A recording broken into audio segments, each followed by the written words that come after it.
Hey guys, I wanted to do a video here and answer a question that I've been getting a lot after my previous video with what people seen laying on the table, and I'm surprised that so many of my viewers, which are some really good guys, one of them's name is John.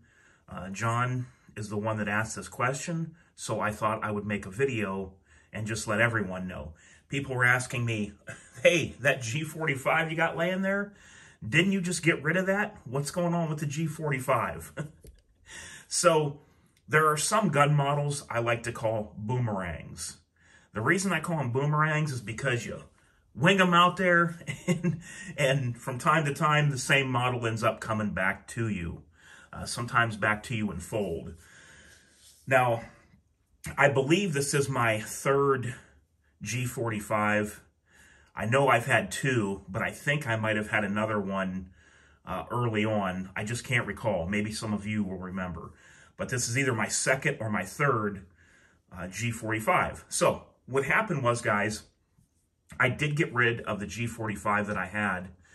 And I just recently, like a week ago, got that G45 right there. And I'm so glad that it worked out that way because I don't know why, but the trigger is so much better in that than it was in that other G45 that I had. Still, nothing can compare to the trigger in here, and I'm going to show you the trigger pull here in a minute.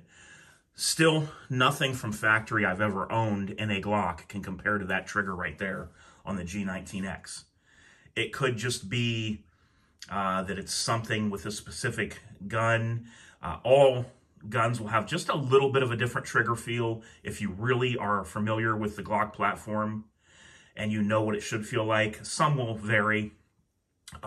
With Glocks, though, the good thing is the more you shoot them, actually the better they get. The trigger smooths out. It kind of polishes where the trigger parts rub together, the metal, and it smooths out your trigger.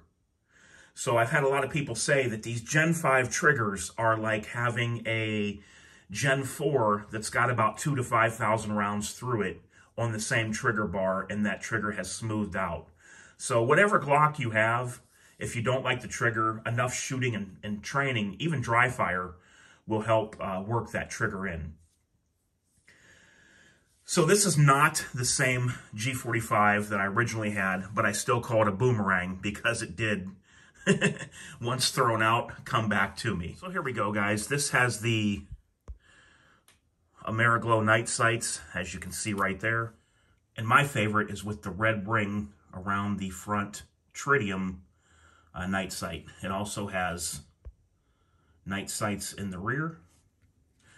I put my Surefire X300 Ultra on there.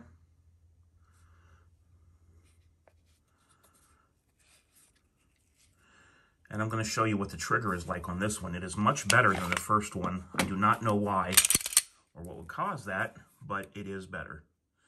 So we're just going to slowly pull the trigger back to the wall. I'm going to slowly squeeze here.